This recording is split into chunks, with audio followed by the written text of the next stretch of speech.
இப்போ இதை தொடர்ந்து இன்னொரு தடவையும் இந்த மாதிரி இந்தியா பாகிஸ்தான் பிரச்சனை பற்றி பேசியிருக்காருங்க. உண்மையில எப்படிதான் வாய் கூசாமல் இந்த மாதிரி பொய் சொல்கிறாங்களோ தெரியல.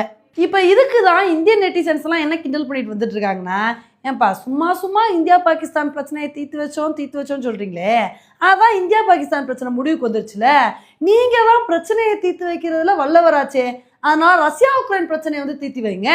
ஏன்னா இப்போ எல்லாருமே என்ன எதிர்பார்த்துட்டு இருக்காங்க, நீங்கள் எப்படியாவது ரஷ்யா உக்ரைன் பிரச்சனையை முடிவுக்கு கொண்டு வருவீங்க அப்படின்னா. நீங்களும் அதுக்கு தகுந்தாப்புல ரஷ்ய அதிபர் புத்தின் கிட்டலாம் வந்து பேச்சுவார்த்தை நடத்துனீங்க. ஆனால் ஒன்றும் பிரச்சனையை முடிவுக்கு கொண்டு வந்த மாதிரி தெரியலையே. என்ன சொல்லிட்டீங்க, இப்போதான் இந்த பிரச்சனைக்கான பேச்சுவார்த்தை வந்து தொடங்கியிருக்கு, அதனால் கூடிய சீக்கிரம் இனி அடுத்த கட்ட பேச்சுவார்த்தையில் இந்த பிரச்சனை முடிவுக்கு வந்துடும் சொல்கிறீங்க. எப்படிங்க உங்களை நம்புறது? நீங்கள் என்ன சொன்னீங்க, நான் வந்து பதவியேற்ற முதல் நாளே ரஷ்யா உக்ரைன் பிரச்சனையை வந்து நான் நிறுத்தி காமிப்பேன் அப்படின்னு சொன்னீங்க. ஆனால் இப்போ வரைக்கும் ரஷ்யா உக்ரைன் பிரச்சனை பெருசாக வந்து போய்கிட்டு தான் வந்திருக்கு. இப்போ அந்த பிரச்சனையை வந்து சால்வ் பண்ண முடியல அப்படின்றதுக்காண்டி முடிஞ்சு போன இந்தியா பாகிஸ்தான் பிரச்சனையை பற்றியே பேசுகிறீங்களா? எங்களுக்கு என்னமோ அப்படி தான் தோணுது. ரஷ்யா உக்ரைன் பிரச்சனையை தீர்த்து வச்சு எப்படியாவது நோபல் பிரைஸ் வாங்கிடலான்னு சொல்லிட்டு ட்ரம்ப் அவர்கள் கனவு கண்டிருப்பார் போல. அது முடியலன்னு சொன்னோடனே இந்தியா பாகிஸ்தான் பிரச்சனையை நான் தான் தீர்த்து வச்சேன்னு சொல்லிட்டு அவர் பாட்டுக்கு அவர் இஷ்டத்துக்கு கிரெடிட் எடுத்திருக்காருங்க. இப்போ கூட ரீசெண்டாக ட்ரம்ப் அவர்கள் என்ன சொன்னார் அப்படின்னா, நான் தான் இந்தியா பாகிஸ்தான் பிரச்சனையை வந்து தலையிட்டு முடிச்சு வச்சேன், நான் மட்டும் தலையிடல அப்படின்னா 2 நாடுகளுக்கு இடையில அணு ஆயுத போரே வந்திருக்கும் அப்படின்னு இஷ்டத்துக்கு அவர் பாட்டுக்கு இந்த ஒரு கருத்தை வந்து சொல்லியிருக்காரு. உண்மையிலே ஒரு கட்டத்தில் இந்தியா வந்து அவரோட ஸ்டேட்மெண்ட்டை ரிஜெக்ட் பண்ணுறதே விட்டுட்டாங்க. ஒரு தடவை 2 தடவை சொன்னால் இது தப்பு, இது பொய் அப்படின்னு சொல்லிட்டு நம்ம ரிஜெக்ட் பண்ணலாம். சும்மா நம்ம எத்தனை தடவை ரிஜெக்ட் பண்ணாலும் இதே மாதிரி ஒரு கருத்தை சொல்லிட்டு இருந்தா நம்ம என்னங்க பண்ணுறது? அவங்களா புரிஞ்சுக்கிட்டாதான் ஆச்சு. இனி எத்தனை தடவை இந்த இந்தியா பாகிஸ்தான் பிரச்சனையை பற்றி அவங்க வந்து பேச போகிறாங்களோ பொறுத்து வந்து பார்க்கலாம். ஓகே ஃப்ரெண்ட்ஸ், இந்த ஒரு விஷயத்தை பற்றி நீங்கள் என்ன நினைக்கிறீங்க அப்படின்றத என்னோட கமெண்ட் செக்ஷனில் வந்து போடுங்க. இதே மாதிரி இன்னொரு வீடியோவில் உங்களை வந்து மீட் பண்ணுறேன். Bye friends. ஏன்பா உங்களால் ரஷ்யா உக்ரைன் பிரச்சனையை தீர்த்து வைக்க முடியல, அப்புறம் ஏன்பா முடிஞ்சு போன இந்தியா பாகிஸ்தான் பிரச்சனையை பற்றியே பேசிகிட்டு இருக்கீங்க?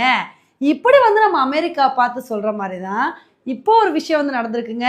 இன்னைக்கு நம்ம வீடியோவில் இதை பற்றி தான் வந்து பார்க்க போகிறோம்.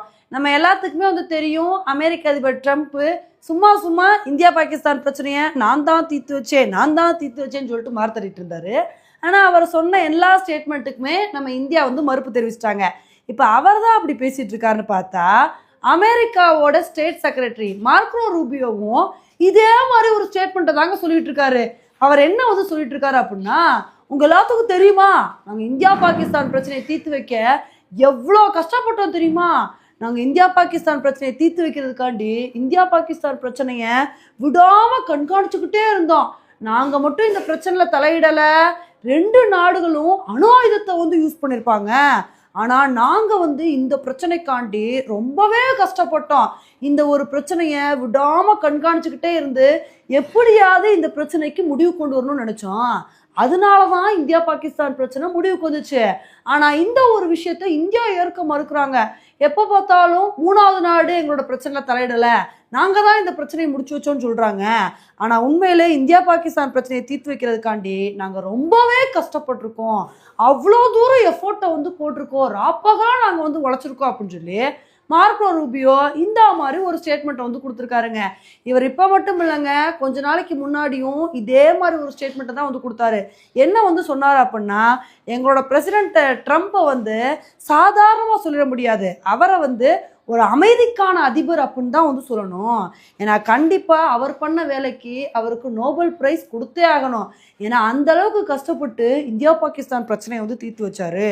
இந்தியா பாகிஸ்தான் பிரச்சனையில் நாங்கள் டைரக்டாக இன்வால்வ் ஆனோம் அப்படின்னு ஆல்ரெடி இந்த மாதிரி ஒரு கருத்தை சொல்லி ட்ரம்ப்புக்கு நோபல் பிரைஸுக்காண்டி பிட்ட போட்டிருந்தாரு.